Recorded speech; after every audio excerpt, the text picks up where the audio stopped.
Hey everybody, I'm Jennifer Garcia, the Chief Veterinary Medical Officer for VetCompanion, and I just wanted to talk to you guys today quickly about leptospirosis. As many of you may have heard either through our news alerts or through other media, there has been a leptospirosis break in people in New York State, principally around the Bronx area, and unfortunately there's even been a fatality associated with it.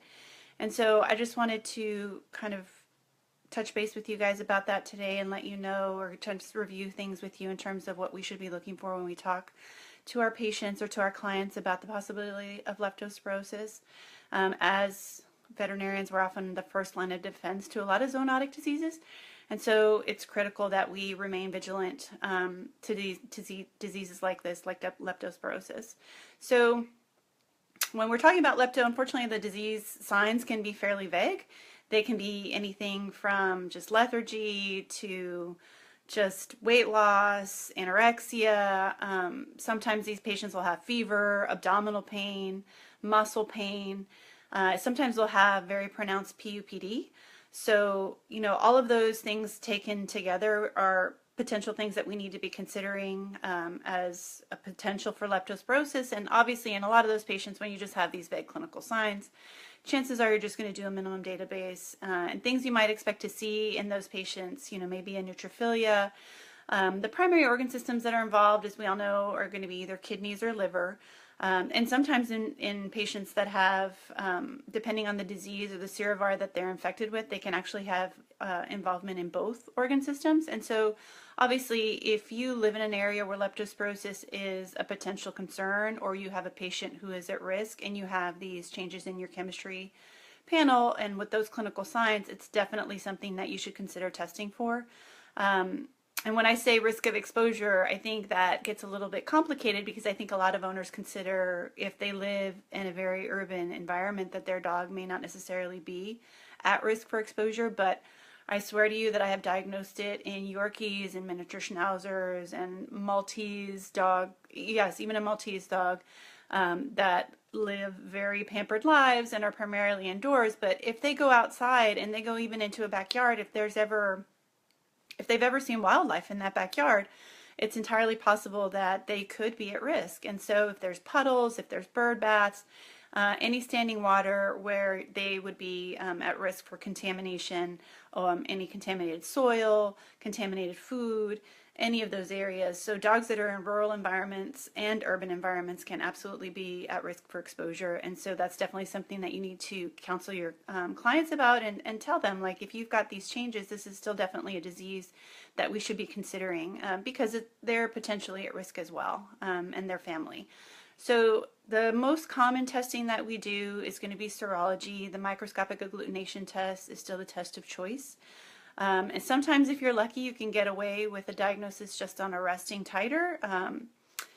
And so the most common titer that I see in a patient who's unvaccinated, and that's a particular point that we'll get back to, but in an unvaccinated dog with supportive clinical signs and supportive changes on their lab work, I might see a resting titer that's above 1 to 800, 1 to 1600, 1 to 3200. I'm going to feel fairly confident that we're probably looking at a leptospirosis case.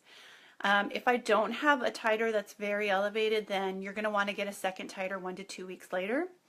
I would still treat that dog in the meantime. I would still consider putting them on a penicillin-based medication or on doxycycline while you're waiting to get that second titer.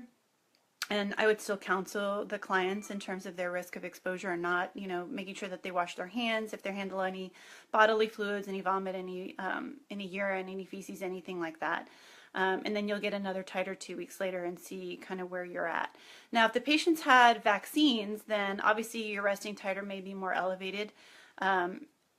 And that makes it a little bit more difficult to interpret just based on a single titer. And so really the second titer 1 to 2 weeks later, you're going to want to see a very distinct increase. The typical recommendation is that you want to see at least a 4-fold increase in that second serology.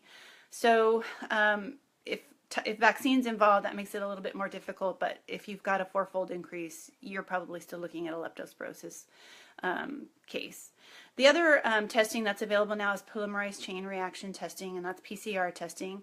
The benefit of PCR is that you can actually get a diagnosis if they've been infected very recently and they haven't had time to create an antibody response or to seroconvert. Then PCR might be a better way to go. Especially if it's less than 10 days from their possible exposure, you're going to probably get a better chance of getting a diagnosis if you do PCR on the blood. After that time frame, PCR in the urine might be better, but either way, if they have a low level of organism in their body, then you could get a false negative on a PCR. And the other complicating factor is that we may not always know when their risk of exposure was, and so it's hard to know, what test is ideal. In a perfect world, if money were no object, ideally you'd probably want to do both a serology and a PCR. But for the most part, I think it probably is a little bit difficult to discern what the best test is. And, if you do PCR and you get a negative and you still have a high index of suspicion, then, maybe then you choose to go ahead and go do a serologic assay on that patient and get a better idea of what's going on. But I just wanted to go over some of those things quickly with you guys because I know, as we see more of these cases, or at least we are more alert to the possibility of these cases, these are definitely tests that you want to consider doing because, again, it's a zoonotic disease and we want to make sure that we do the right thing for our patients as well as our clients in terms of their risk. So those of you who are VetCompanion subscribers, our Leptospirosis monograph has all of this information in it. Those of you that aren't and would like to be, we would love to have you. If you have any questions, please feel free to leave me a comment. Otherwise, we'll see you again soon. Thanks. Bye.